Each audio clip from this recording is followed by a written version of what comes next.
слушатели! Сегодня вы находитесь в Государственном историко-культурном музее-заповеднике «Базок» Министерства культуры и спорта.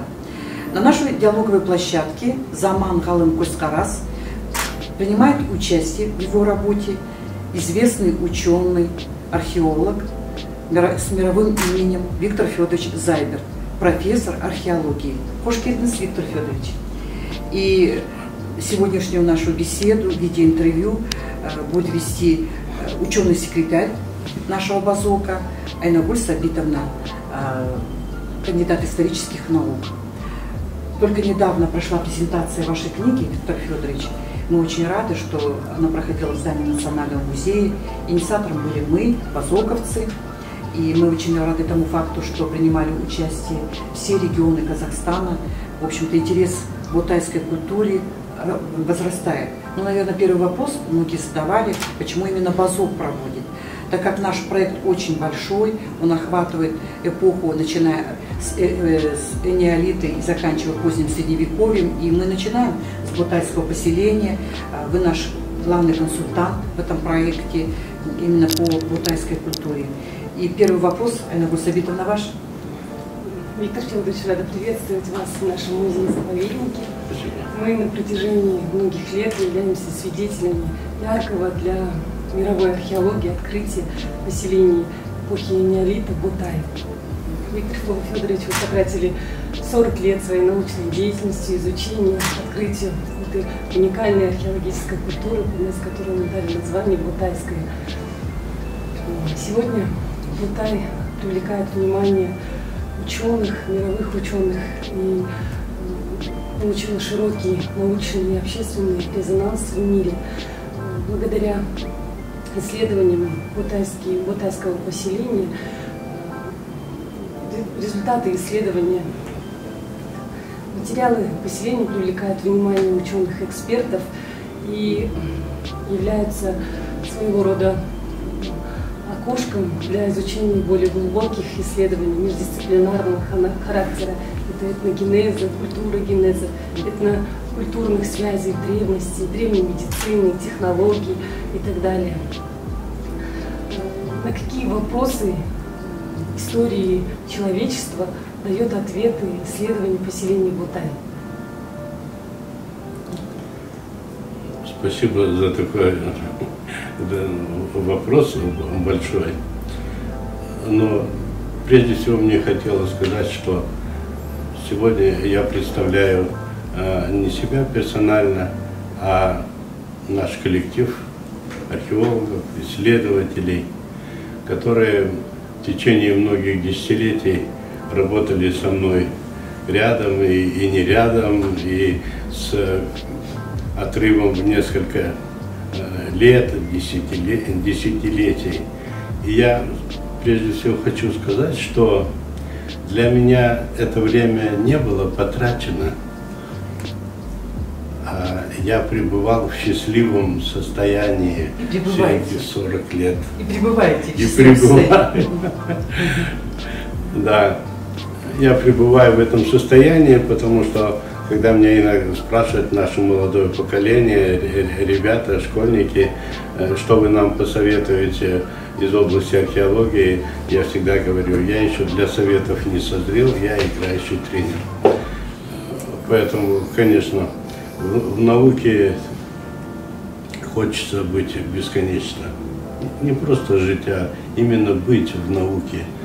Потому что всегда после перехода с одной ступени на другую, как говорил мой учитель московский Николай Яковлевич Мерперт, вырисовываются новые горизонты, новые задачи, и они бесконечны. Ботайская культура, которой исследуется 40 лет, это судьбоносная культура, которая связана с истоками нашей евразийской действительности. Ботайская культура – это начало степной цивилизации. 6000 лет назад человек одомашнил коня. Как он его приручил? Это не было одномоментным явлением. До эпохи энеолита была эпоха неолита. Так вот, уже в неолите, возможно, и в мезолите, люди, видя вот это огнедышащее создание природы коня, пытались и мечтали приручить его. Но как это сделать? Во взрослом состоянии коня не приручишь. Иногда отлавливали молоденьких же ребят, пытались с ними работать. Но по истечению времени животное возвращалось в свою природную среду. Нужны были какие-то новые, необычные формы одомашнивания. И эти формы появились на Переднем Востоке, на Ближнем Востоке, на территории Центральной Азии. Это приручение связано с изменением биологической сущности самого животного. И вот именно с этого начинается процесс одомашнивания лошадей. Где-то в конце 6-5 тысячелетия до нашей эры на земном шаре, особенно в евразийских степях, происходили судьбоносные природные события. Что я имею в виду? В это время прошел Великий потоп последний. Изменилась география и ландшафтные зоны Северного Черноморья, Средиземноморья. Возникла проблема перенаселенности вот этих регионов, где возникали цивилизации, оседлые цивилизации. И люди вынуждены были уходить в степи. И вот в процессе освоения новых пространств, там, где обитали огромное количество животных, и в том числе лошади, появляются люди, знакомые с биологическими, ветеринарными навыками. И поймав лошадей, они их кастрировали, вмешались в привычную, так сказать, сущность жизненного процесса лошадей. У лошадей пропала агрессия, и человек смог сесть на нее верхом. Для этого уже не понадобились годы, не понадобились десятилетия, для этого понадобилось 5-10 дней. Приведя лошадь или в песочную зону, или в водную среду, с тем, чтобы ограничить движение лошади, человек приручает к себе лошадь. Он приручает ее своим запахом, он приручает своим ухаживанием. Поэтому не случайно многие народы после батайской культуры, когда они взяли лошадей из Казахстана и отвели их в различные регионы планеты, то главным свойством ухаживания за лошадью была доброта и уважительное кормление лошади с рук. Не случайно в биологии лошади заложена не та привычка к человеку, связанная с какими-то запоминаниями облика человека определенного вида, а связана именно с добротой. Если человек покормил лошадь, она в ответ ему благодарна и делает то, что ему заставляет этот человек. Вот именно так начинается этот процесс. Но всегда, когда я начинаю рассказывать о батайской культуре, я говорю небольшое стихотворение, которое пришло мне на ум. Я часто повторяю его, оно мне самому нравится, потому что я больше ничего не придумал. Когда-то земляне ходили пешком, возвращаясь с охоты с тяжелой ношей. Навстречу им конь, грациозный и дикий, игривый огонь. Подумал батаец: ну, здравствуй, степной, оседлаю я время, быть тебе подо мной. Пусть гордятся казахи, через столетия пройдя, у нас первая лошадь, у нас первый кумыс, от нас первый корабль стартовал, ушел ввысь.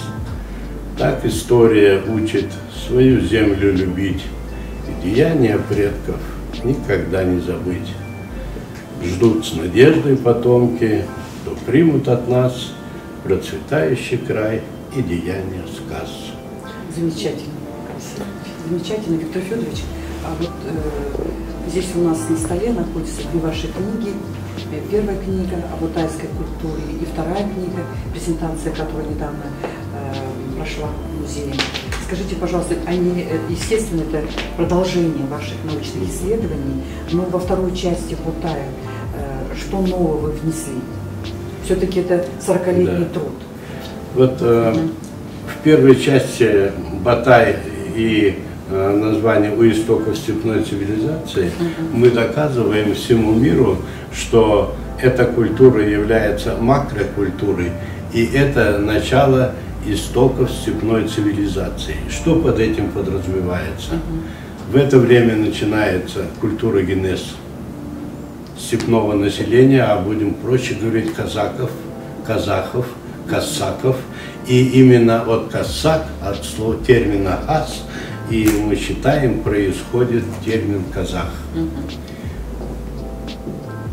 Та этимология, что связывают многие исследователи и любители старины с белым лебедем, парящим в небесах, да, это и есть, присутствует, но это как раз связано с тем моментом, когда батаец сел на лошадь, помчался со скоростью 30 км в час по ковыльной степи навстречу воздуху, опьяняющему степному воздуху, белым облакам и синему небу, и он не скакал, он взлетел и стал белым лебедем.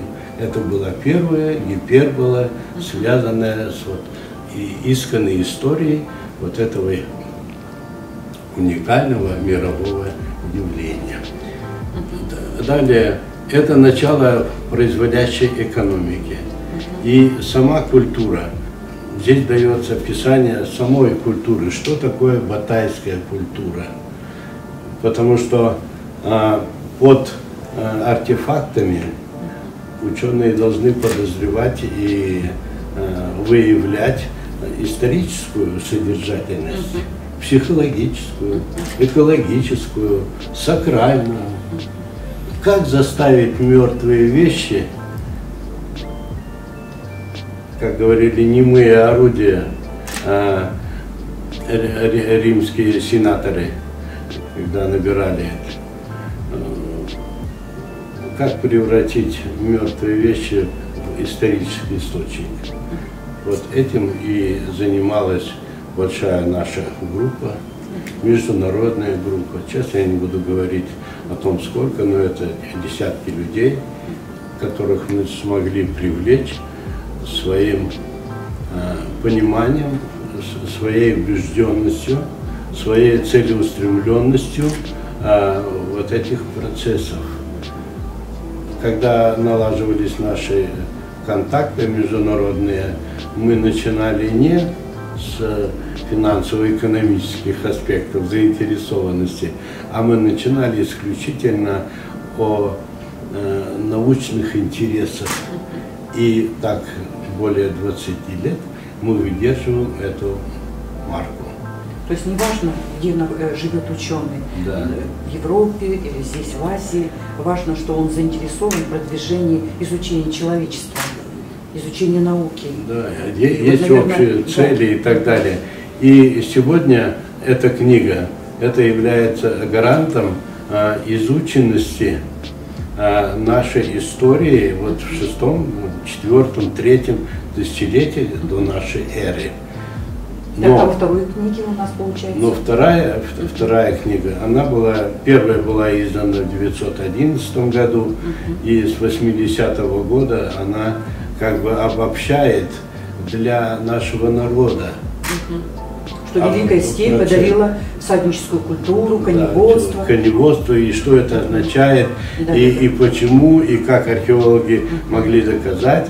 И когда наш гражданин Казахстана читает, что эти доказательства, ему уже не надо в социальные сети заходить, где далеко не объективные, не исторические, не научные вещи излагаются.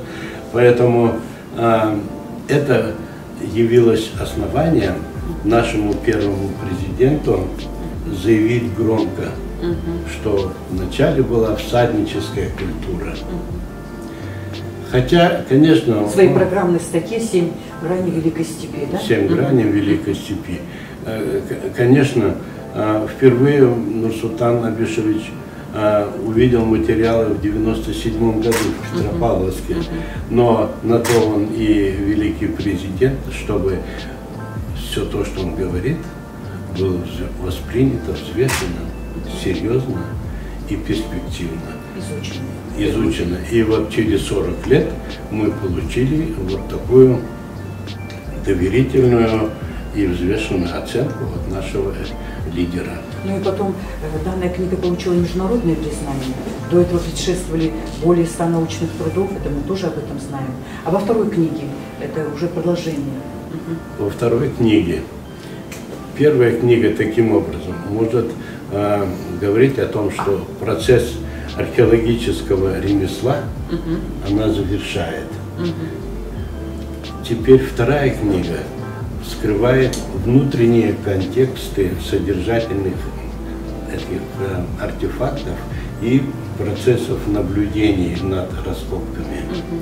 И теперь вступают здесь химики, физики, биологи, генетики, антропологи, почвоведы и все ученые, которые связаны с анализом материального окружения человека. То есть более детально получается, да? Или как? Это детально и здесь очень. Именно сначала они делали детально здесь, но здесь мы поднимаемся на новую как бы ступень анализа теперь исторического контекста. Какой был образ жизни человека? Чем он питался? В каких условиях забилило лошадей? Как ими питались? Какие болезни переживали кони, люди? Что заставляло их постоянно... Получается, степняк и кочевник, кочевник и лошадь, это практически было единое целое?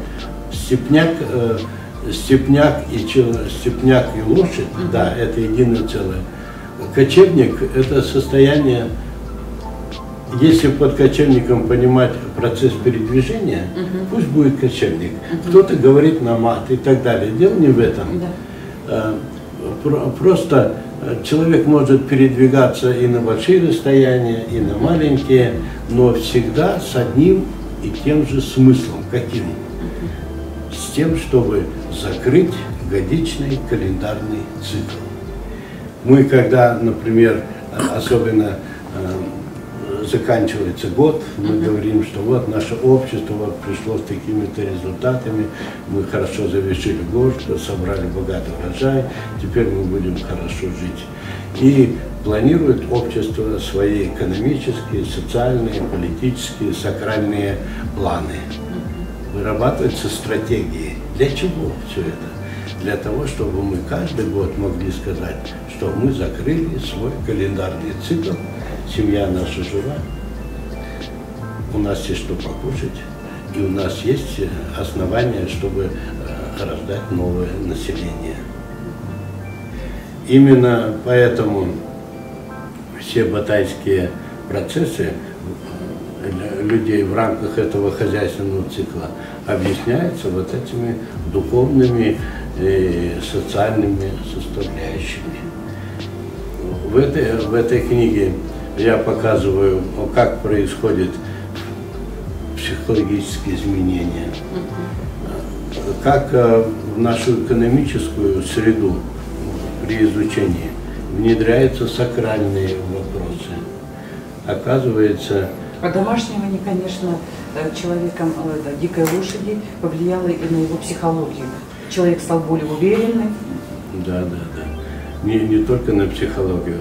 Изменение состояния человеческой культуры повлияло абсолютно на все стороны.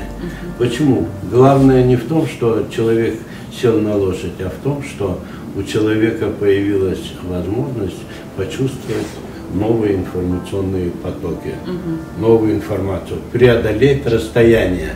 И когда человек поднялся на уровень летающего лебедя, это и есть та высота ощущения жизни и скорости, о которой говорил великий Гумилев.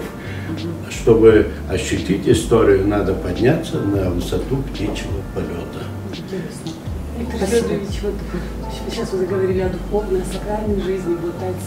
Вот есть среди археологических материалов артефакты, указывающие сакральное значение. Это гравированные фаланги лошади, да, диски, утюжки. Насколько расширился сейчас список? Да, десятки, сотни материалов. Например, утюжки, оказывается, о которых уже 200 лет пишут в археологии, эпохи неолита и энеолита. Сначала ученые писали, что это механические утюжки, являются гладилками, что-то примилками, утяжелителями какими-то. Потом, когда появился трассологический метод, под микроскопом изучает следы трения, оказалось, что ими терли древки стрел для примления. И теперь они назывались вот примилками для стрел. Но когда на Батае появились сотни таких предметов, я просто подумал, а что, обычным камнем разве нельзя потереть древки? Какой смысл? Какой смысл делать механическое? Какой смысл делать гравировку? И тогда я обратился к опыту дешифровки в мировой науке, опыт дешифровки различных знаков, письменности и так далее. Оказывается, основным направлением изучения является исследование графики, то есть контура, история контура. Мы в данном случае скажем, утюжки это биконические. А где самые древние биконические изображения? Палеолитическая Венера. Каменная век. Оказывается, это связано с символом женщины, матерью, прародительницы, природой, вульваническая, так сказать, форма и так далее. Далее, сама гравировка. А что означает трение стрелы? Поднимаем последнюю версию олимпийской религии. Стрелы Зевса, стрелы Амура. Вот оказывается в чем. И тогда мы понимаем, когда при соединении причинно-следственных моментов трения и фигуры, мы понимаем, что это и есть сакральное совокупление мужского и женского начала. А почему утюжки многие разбиты в Батае и сделаны в них лунки? Оказывается, в это же время в Батае появляется большое количество сакральных предметов, фаллических пестов. И вот этой грубой силой мужской разбивается вот этот знак женский, принадлежащий женской половине этой общины, этой семьи.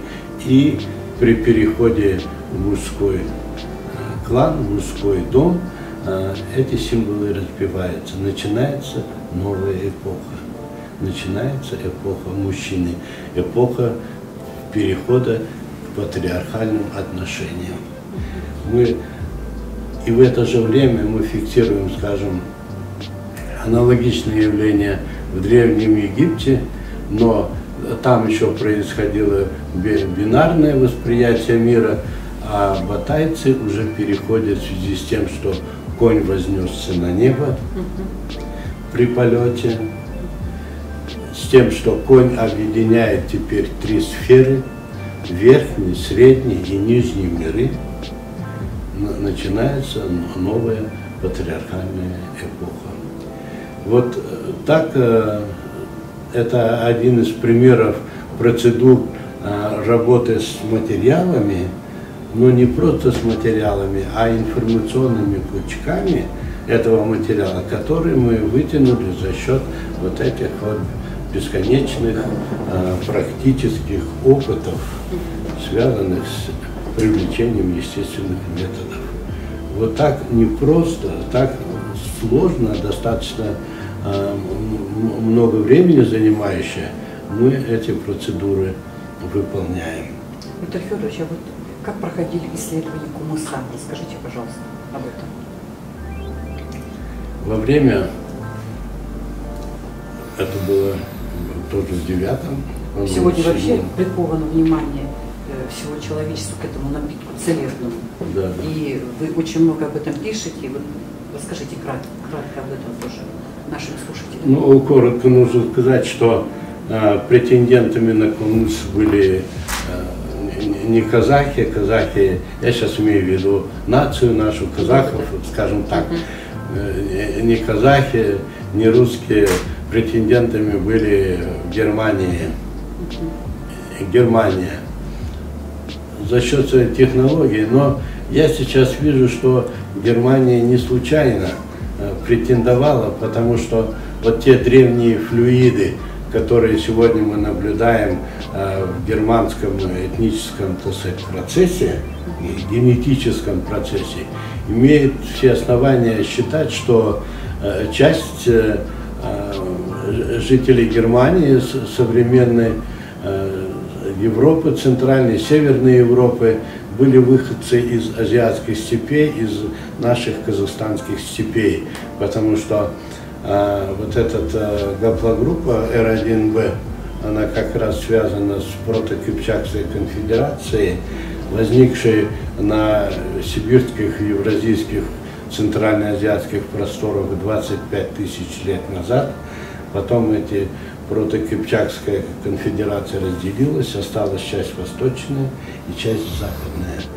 И вот часть населения, которое в батайское время ушло на запад, и на восток, и на юг, и на север, во все точки географического ареала, которые связаны вот, с центральной степь, с юга полупустыня, с севера лесостепь, это оказывается один природно-исторический регион. И сегодня уже появилась работа, такая уникальная работа. Чибелев, географ из Оренбурга, он был на Батае. Я с уважением глубочайшим впервые почувствовал от географа понимание социальных антропогенных процессов.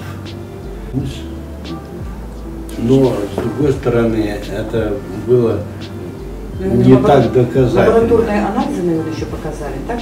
И вот, да, и когда как раз это в начале 2000-х годов было, как раз начали приезжать зарубежные гости, работать с ними начали, с учеными, с Аланом Олтрамом.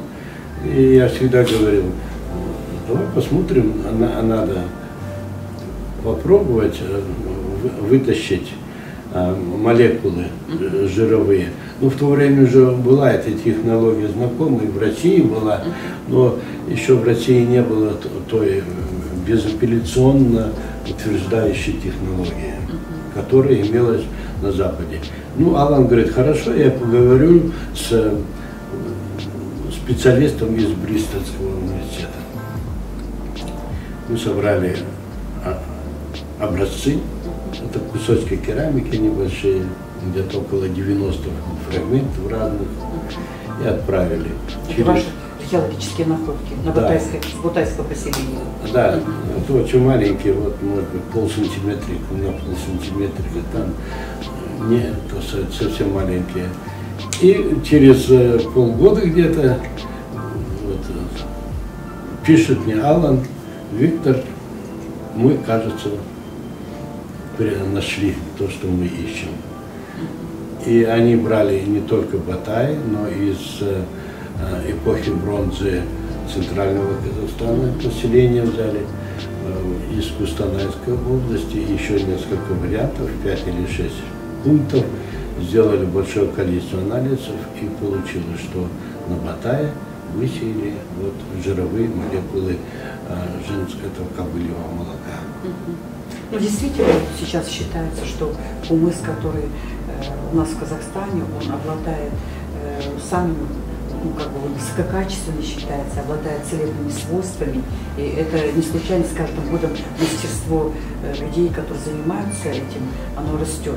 То есть вкусовые напитки, они очень важные. Вкусовые напитки, целебные, и вы еще об этом, в своей первой еще книге об этом пишете. Конь и как физическая организация, как организм биологический, это уникальное явление в природе. И мясо, и шерсть, и молоко, кумыс, потом кумыс и так далее. Все является очень ценным для человека. Виктор Федорович, а вот, допустим, вот в рамках нашего проекта мы будем возводить Батайское поселение, потому что еще в первой книге вы писали о том, что батайская культура она была развита в северной части Казахстана и центральной. Появилась в Бурабайском районе поселение Бутай, это ваш ученик там работает, Конышки Бататович. Как вы считаете, это насколько это мы правильно идем по этому пути, что появляется там батайские поселения? Это хорошо, на ваш взгляд? Вот возьмите пример из животного царства. Каждый тип животного, вид животного метит свою территорию. Когда мы говорим о батайской культуре и привязываем ее к какому-то определенному району или области, это один путь, это первый, так сказать, искра. Это научное направление. Это научное направление. Но когда мы начинаем исследовать, получилось, что Батай это не только в Пришиме где-то маленький кусочек, не только какое-то исключительное, случайное явление, а это определенная закономерность. Почему? Охватывает более широкую территорию. Да. На востоке у города Усть-Нарыма в 40-е годы было исследовано поселение Усть-Нарыма. Это оказалось, и я защищал это в качестве при докторской диссертации, это оказалось батайским поселением в Кустанайской области. Там, где ученые местные считали, что это материалы терцекской культуры, стоянки там и так далее. Каждый ученый смотрел на карту, какое село, называл это культурой, и так по Казахстану, по СНГ, по планете разрастается перечень названий разных, а если посмотреть с точки зрения одного взгляда, тогда это одно явление. Вот что такое археологический подход. Он может правильно быть понят только археологами, но гражданами это непонятен. Непонятен, требует совершенствования. Поэтому греки говорили, древние, главное не смотреть, а видеть. И если мы видим, что батайская керамика и артефакты располагаются и на территории реки Урал, в пределах Урала, и в тех пределах центрального Казахстана, и западного, и восточного, тогда это что? Это общее историческое явление. И при тех уникальных артефактах и информации, которую мы из нее вытянули, это еще и уникальное явление. Это уникальное, стационарное у истоков пассионарное явление. Виктор Федорович, а вот сейчас у нашей молодежи возникает такой огромный интерес к историко-культурному наследию, особенно к древности, средневековью. Как вы считаете, почему все-таки мир время таких современных инновационных технологий, время гаджетов, и тем не менее мы обратили внимание, что даже у нас очень огромное количество подписчиков, проводимые конкурсы свидетельствуют о том, что наша молодежь сейчас очень глубоко интересуется древностью средневековья. Почему у нас и это интерес к бутайской культуре это возрастает с каждым годом? Потому что интернет позволил разбередить, есть такое слово, душу человека. И мы, считайте, 200 лет. 200 лет, период дореволюционный, царский период, советский период, 200 лет нас дозировали информацией. Строго было. То, что можно барину, нельзя крестьянину. И вот после того, когда занавес упали, мы проснулись, открыли глаза широкие глаза на мир, мы поняли, что очень много несостыковок. Приезжаем в Египет для чтения лекций, нам говорят, вот у нас история Древнего Египта совсем другая, чем у вас. Мы спрашиваем, почему? Потому что мы пишем, что у нас не было рабовладения, что на строительстве пирамид работали свободные люди. Почему свободные? А вот, пожалуйста, читайте. Они нам читают рескрипт, манускрипт. Пишет муж жене: милая супруга, я работаю по левой стороне, уходит вглубь, там известковые тяжелые почвы, каменистые, очень энергетически насыщенные. Нам тяжело, но хозяин сказал, что все получите хорошую зарплату и работайте, и не переживайте, все у вас будет хорошо. И так далее. То есть вот разные, да. Как мы должны реагировать, когда в условиях свободы информации нам нужна система отбора информации. И вот теперь, и мы становимся фактически все историками. Если мы любим историю, мы можем почерпнуть любую. Правильно? Но при анализе исторического момента, о котором мы говорим, нужно быть историком. Почему? Нужно при изучении истории строго разделять, что ты изучаешь. Если артефакты изучаешь, это ты изучаешь процесс культурогенеза. То есть должны специальные знания, помимо таких общих? Да, и должны знать, если о политической деятели Аттилы или другого, ты должен знать закономерности предмета истории политогенез. И изучать в рамках этого культурогенез и этногенез, которые часто путают или как тавтологию используют, совершенно разные дисциплины. Если культурогенез связан с привыканием человека в окружающей среде и выработкой элементов культуры, жилища, дороги, там, топоры, молотки и так далее, это все его обслуживает, это все его культурный генезис. А вот этногенез совершенно.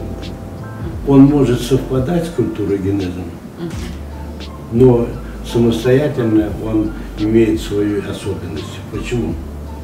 Потому что если культурогенез имеет свойство привыкания к определенной местности и вырабатываются общие сакральные моменты, то этногенез – это беспредельщик, он не имеет никаких правил, потому что проблемы мужчины и женщины, они не нормированы и не дозированы.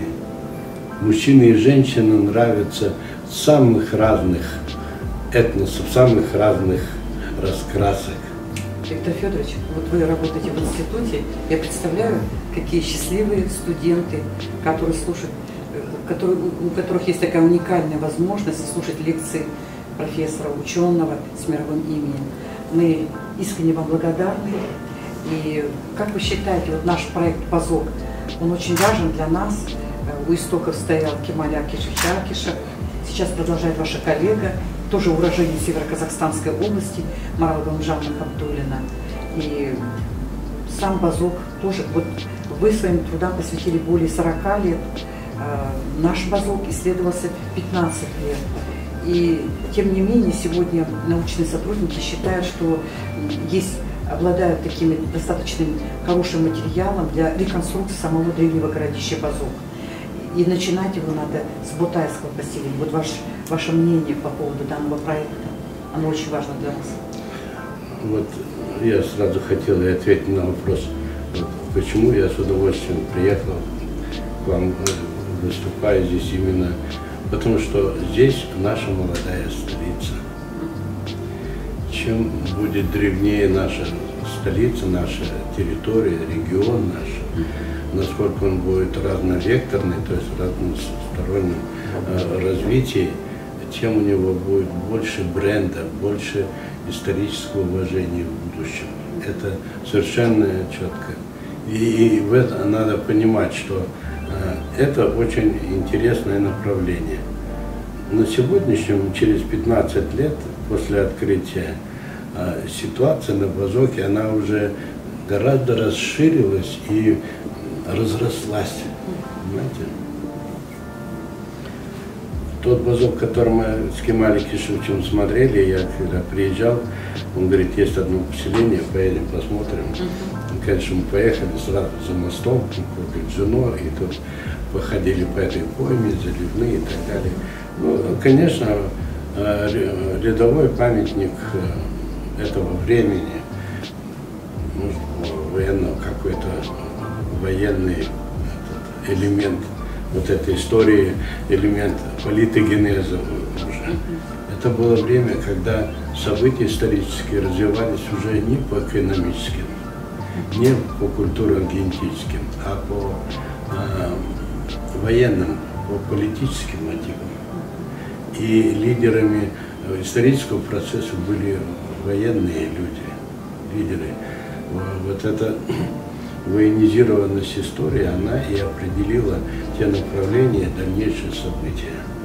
Но там еще, помните, вот уникальная смотровая башня, которая была найдена, о которой в своих работах писал Кемаль Акишевич, что это был своеобразный ориентир Великого Шелкового пути. То есть все-таки не только защита своих границ, защита своей территории, но и развивалась торговля. А раз торговля, значит и экономика. Я думаю, что можно интересно привлечь материалы тоже, и моего ученика Геннадия Борисовича, Саша Таиров, сегодня он доктор наук в Челябинске, он как раз вот занимается проблемами караванных путей. Именно он первые свои опыты получал у меня в экспедиции, потом на других, да. И вот он как раз этим временем занимается. Спасибо.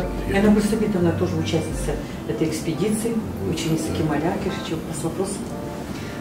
Виктор Федорович, вот концептуальные результаты 40 лет исследований мы видим вот во второй и в первой части вашей книги. Каковы будут ваши дальнейшие исследования? Будут ли дальше международные ученые работать?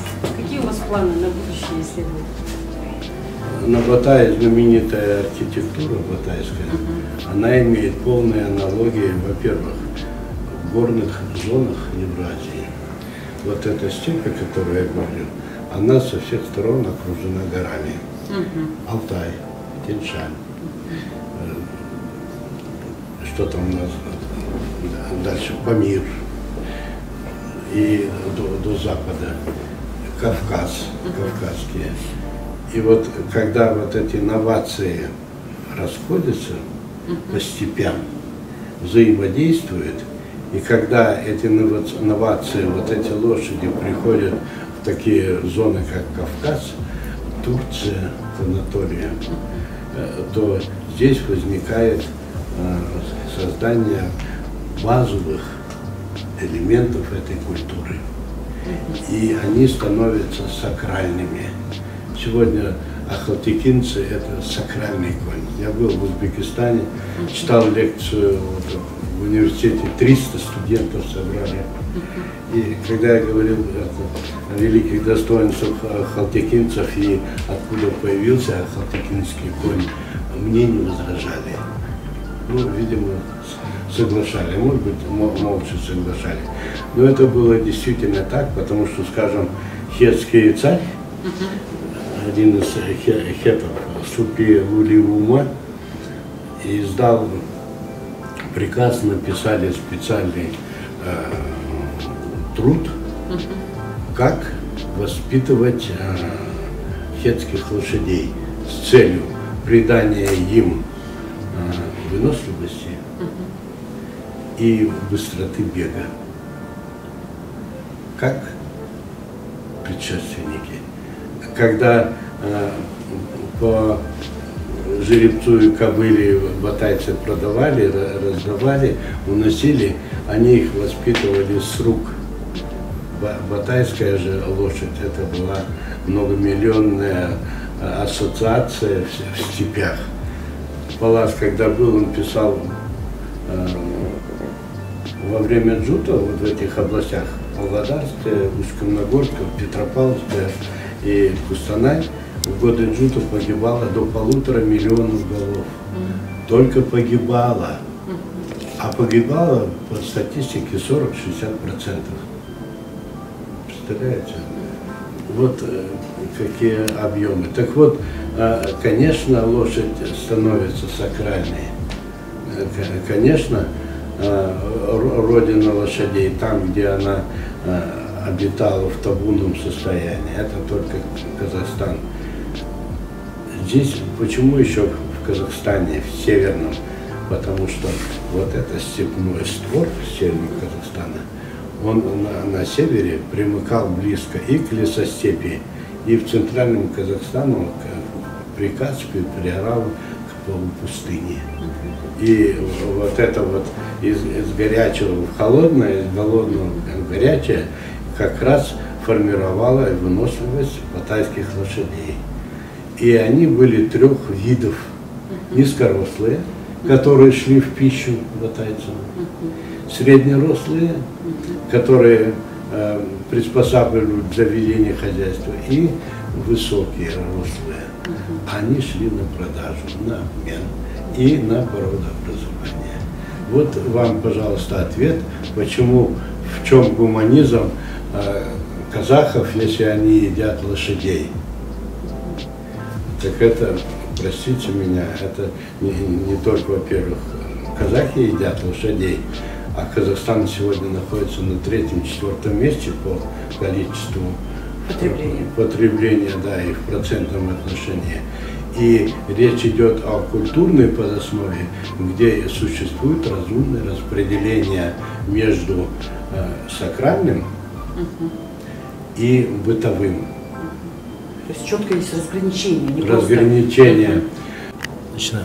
Уважаемый Виктор Федорович, мы искренне благодарны вам, потому что вы нам столько сегодня прекрасный такой вечер подарили, вечер общения на нашей диалоговой площадке. И я уверена, что сегодняшнее видеоинтервью это будет не последнее, мы будем еще с вами встречаться. И искренне благодарны вам и за те книги, которые вы подарили Базоку. Вот, у нас есть своя научная библиотека, за ту презентацию великолепную, которую вчера мы, вернее, даже не вчера, а в пятницу провели в здании музея, были подключены все регионы, и книга вызвала огромный такой живой интерес. Мы приближаемся к такой большой дате, к 30-летию независимости. Вот последняя статья Касым-Жомарта Кемелевича Токаева, вот, которая была недавно опубликована, «Независимость дороже всего», она, наверное, в первую очередь, я почему-то подумала именно об ученых, потому что там у них пишет больше, президент пишет в основном и об истории пишет, об отношении к истории, о ее развитии дальнейшем. И вот здесь ваш вклад просто это огромен, огромен. Искренне благодарны и низкий вам поклон. Спасибо вам. Археология требует поддержки самонауки. Без нее никак нельзя. Потому что, скажем, прежде всего, сегодня она нам нужна в качестве создания такой мощной, фундаментальной базы древней истории.